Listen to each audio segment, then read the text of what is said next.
everything theory.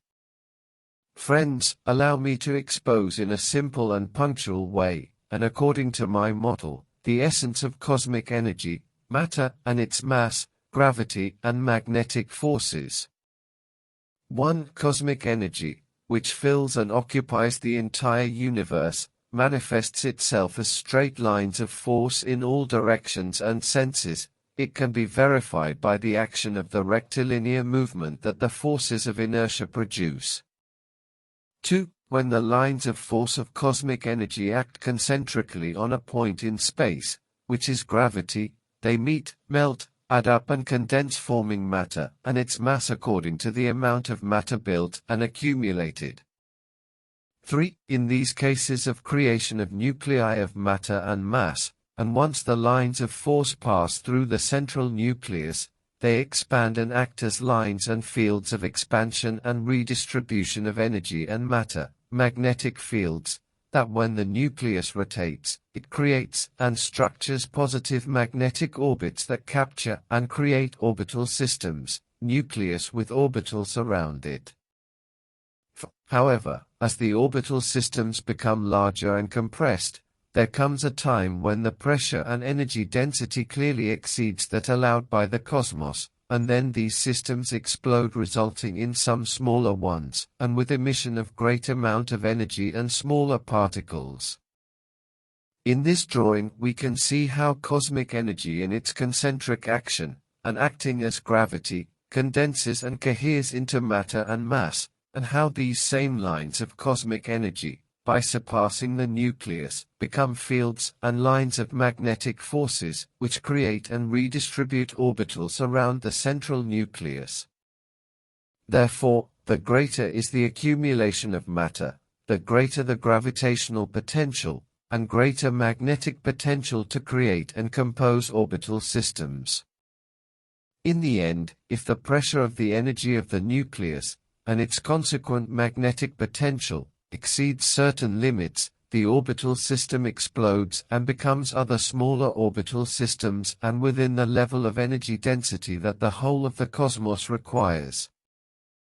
The following drawing shows how the pair of antagonistic forces such as gravity, which enters and acts towards the interior of the nucleus, cohering it, and the magnetic force, which passes and expands after leaving this nucleus, build all the orbital systems of the universe, atomic nuclei with their electrons, leptons with their neutrinos, stars with their planets, planets with their moons, clusters of stars rotating in galaxies, pairs of asteroids rotating on each other, eddies of stellar dust when they are forming protoplanets, etc. That is, throughout the cosmos the couple of antagonistic forces, gravity-magnetic force for its proper balance, create orbital systems, nuclei with orbitals around them, achieving an adequate distribution, and energy density dA, similar to that of the cosmos as a whole, dA equals mass of the system, volume of the system. As we have said, initially these forces are directly proportional to each other, since they are the same cosmic energy acting in a different and opposite direction. However, and due to the compression of the systems when rotating, and their excess density, pressure, and energy, the magnetic forces end up winning over the gravitational forces and the nucleus or system explodes due to excess energy density. This occurs in large systems such as plus uranium atoms or large supernovae. Logically, and due to this circumstance, black holes cannot exist and are considered a mere relativistic theory. Allow me now to explain in a very simplified way how matter and its mass are synthesized from cosmic energy. Gravity. First, points of gravity, or theoretical gravitons. All matter is built by the accumulation of almost infinite points of cosmic energy or points of gravity. Suppose a point in space, P. Due to the fact that cosmic energy is occupying the entire universe as an immense fluid of energy, almost infinite lines of energy will arrive at this point, P, concentrically from all exterior directions in space, with which a three-dimensional and concentric energy point would be formed, which, being surrounded by direct energy lines towards it, this point could attract many others with the same qualities, thus forming a conglomerate of condensed cosmic energy points or material particles of any size and dimension: small particle, medium, large particle, material nucleus, large nucleus, etc., including large material nuclei like our Sunday. That is, all the particles, conglomerates of particles and nuclei of matter in the cosmos are composed of multiple points of condensed cosmic energy. And if we want, we can call these tiny points of condensed energy or matter gravitons, although their true size is so small and so far away from us that we can hardly imagine them. In this drawing, we see how all the concentric lines of cosmic energy that go to a certain point in space P, as they get closer and mix with each other, form a point of cosmic energy, or point of gravity, concentrated and condensed, and that because the lines of force are concentric, they have the property of attracting each other and forming conglomerates of points of condensed energy, or points of matter.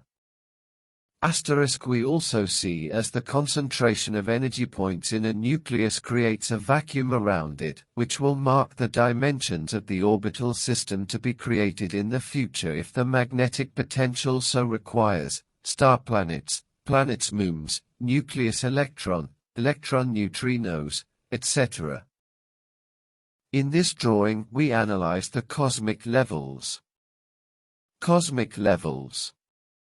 The cosmos is structured in dimensional cosmic levels, in such a way that the sum and composition of many units of one level can be structured and compose units of the higher level. For example, the sum of atomic units, atoms, makes up an equivalent unit of the higher level, which are the stars. In addition, all levels are structured in the same way and with the same elements, forces, shape, and composition. Therefore the particles, elements, forces, physical laws, etc., are the same at all levels. The possible particles between a level and the upper one are almost infinite, about 10 to the power of 60, because that is the approximate number of units of a level required to form and build the next level. However, we can make groups or categories according to the dimensions of the intermediate particles between levels, relying on the functional properties of these particles. An indication of how these groups of particles might be distributed is given in the drawing. 1. At the subatomic level we would have subatoms, about 10 raised to minus 80 grams. Submolecules, formed by several subatoms. Subparticles, already formed by important accumulations of subatoms. Neutrinos, formed by a high number of subatoms, and already with important magnetic fields, close to creating orbital systems. Electrons, leptons, large accumulations of subatoms, with important magnetic fields capable of capturing neutrinos and forming orbital systems. And finally the atoms, as a large accumulation of subatoms, of the order of 10 raised to 57, with a great magnetic potential, capable of creating very strict positive orbits and capturing the electrons, leptons, necessary to form an orbital system well defined and structured in terms of internal energy density. 2. At a superatomic level we would have, already well known for being at our level of observation, atoms, molecules, particles, tiny, small, medium, large, small and large meteorites, small and large moons, planets with their moons, and finally the stars with their planets. That is, the repetition of what happens at the subatomic level. Friends, as we have seen previously, large orbital systems can explode when they exceed the energy level allowed by the cosmic fluid. When this occurs, it usually results in the creation of an orbital system smaller than the previous one, and with the emission of a large number of energetic particles, material particles at high speed. And this occurs at all levels of the cosmos. Superatomic, with the explosion of large atoms such as uranium. Star level, with the explosion of supernovae. Level of superstars, with explosion of superstars, within the case of our Big Bang. Therefore, our Big Bang was only the explosion, or reaction, of a superstar, which was composed of a great accumulation of stars of all types and sizes, as well as small and large particles, stellar dust, etc. Consistency and impenetrability of matter. Allow me to finish this simplified exposition of the elements and basic structure of the cosmos, exposing an interesting point, which is the consistency and impenetrability of matter. Cosmic energy, which manifests as lines of energy and movement towards all directions of space, when it acts concentrically on any point of space P, on this point a concentration and grouping of lines of concentric energy is created, and which we call gravity. Therefore, gravity is a form of concentric action of cosmic energy which condenses into energy points at that point P.